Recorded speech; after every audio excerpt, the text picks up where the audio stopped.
It is quite true that God is hidden, if by that you mean that his existence is not as clear as it could be. But that fact is not so extreme as atheists who argue from divine hiddenness seem to think. It seems to me that they don't realize that the concept of hiddenness is a relative term. Suppose God wrote, "I am God and I created this," quote, "I am God and I created this," unquote, on every cell. We could then say that God's existence is not as clear as it could have been, for he has not written that on every particle of inorganic matter as well. If the alleged face on Mars were really a self-portrait of God, and I am not claiming that it is, then if God really wanted us to believe in him, he should have placed another self-portrait of himself on the moon. You see how facile this can get? The fact of the matter is, we have to draw the line somewhere. Or rather, God has to draw the line somewhere of how clear his self-revelation shall be. And it is manifest, at least to me, that God has made his self-revelation so clear as to be undeniable on the epistemic level to everyone who reflects in a careful and unbiased way on the matter. Let me flesh out what I am getting at here. Within the academic discipline of classical apologetics, numerous arguments have been offered for the existence of God. The traditional arguments are the ontological, cosmological, and teleological arguments that God exists, but many other arguments are available as well. All of these arguments have been expounded to death elsewhere, so I shan't beat that dead horse here. But that's the situation the atheist finds themselves in. Excuse me. That there are 3+ good reasons, I would say undeniable reasons, to believe epistemically that there is a God. On the other hand, they themselves only have 2 arguments basically for their view: the problems of evil and the problem of divine hiddenness. Both of these arguments are unfortunately unsound, so 2 bad arguments versus 3+ good arguments. Of course, the thoughtful and knowledgeable atheist shall no doubt have reasons why they think the 3+ fail, and they might even have reasons why they think my analysis of the unsoundness of the argument from divine hiddenness is itself unsound, and that the original argument, the argument from divine hiddenness, is sound after all. Such is the nature of dialectic. But atheists are biased. They think they know God does not exist and perhaps cannot exist. And if you want to be unbiased, what you have to ask yourself is, are the 3+ arguments good arguments or not? Are the objections the atheists raise against them good objections or not? That's what you have to ask yourself if you're examining this dialogue between theists and atheists over the question of the existence of God. I, for one, think the 3+ are each good, and I have been looking in vain for good objections to them. Of course, the non-theists are going to try to find problems with these arguments for the existence of God. They have to find problems with the arguments to justify their non-theism. But it appears to me that what they are doing usually is ad hoc and grasping at straws, or grasping at straw men. They are so desperate to deny the obvious that they do just that. They deny the obvious.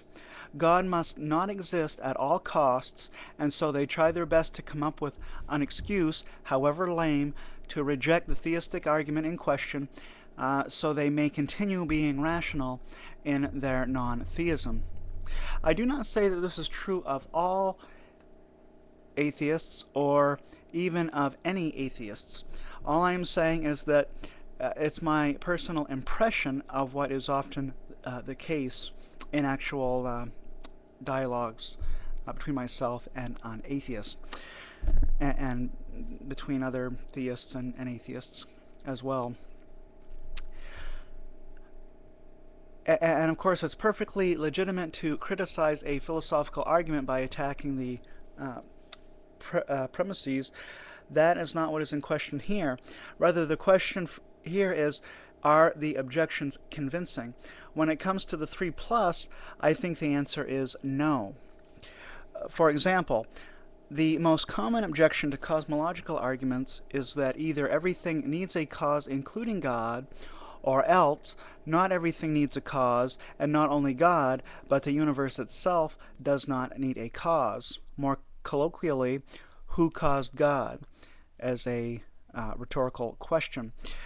Is this a good rebuttal? Some skeptics have appealed to this analogy between human and natural artifacts to discredit the teleological argument. If we are going to be consistent, then we must be sensitive to this analogy when it comes to confirming the cosmological argument. No special pleading, please. The world and God are sufficiently disanalogous, perhaps, for the standard objection to the cosmological argument to be a good objection. More specifically, the universe is material, finite, not infinitely old, it began to exist a finite time ago, and contingent. In contrast, God is immaterial, infinite, eternal, and metaphysically necessary. If you understand what all these terms mean, you see that the universe cannot be causeless, and God cannot require a more fundamental cause, a cause more fundamental than he himself. The person who makes the who caused God objection does not know what they are talking about, in other words. It is okay if people who aren't familiar with the arguments, the 3 plus, if they don't realize what I am saying here at first. It is fine if people uneducated in the philosophy of religion have these easy misunderstandings. It is another matter, though, when people claim to have examined all the facts for themselves and made a good, rational, considered, and careful decision that there is definitely no God, and then set themselves up, say on YouTube, as an authority on the matter, and then make the very same blunders the uneducated make. If somebody is really familiar with the 3 plus, I do not understand how they could be an epistemic positive atheist. I just don't get it. You are free to disagree with me on this point, but at the very least, I hope you agree that an epistemic positive atheist, qua epistemic positive atheist, speaking authoritatively as such, should be familiar with the 3 plus and all the standard rebuttals and counter rebuttals. I'm going all around the mulberry bush, but what I am trying to say is that it is impossible to deny there is a God. Perhaps I should tone that down a bit. I mean, it is ridiculously difficult for a person who has carefully and unbiasedly examined 3 plus to be intellectually honest, and at the same time not accept that there is at least plausibly a God. Surely, in light of 3 plus, it is more than surely in light of 3 plus, it is more likely than not that God might exist. And yet some skeptics talk as if it is utterly inconceivable to them that anyone could ever suggest even the possibility that God exists. Now, I think it is clear that 3 plus that 3 plus makes it clear that at the very least it is more probable than not that God exists. I would say God definitely exists in light of 3 plus, but I'll soften it a bit for purposes of rhetorical persuasiveness. Okay, and I got a bit more to say there on this topic, which I will do in the concluding video. Thank you.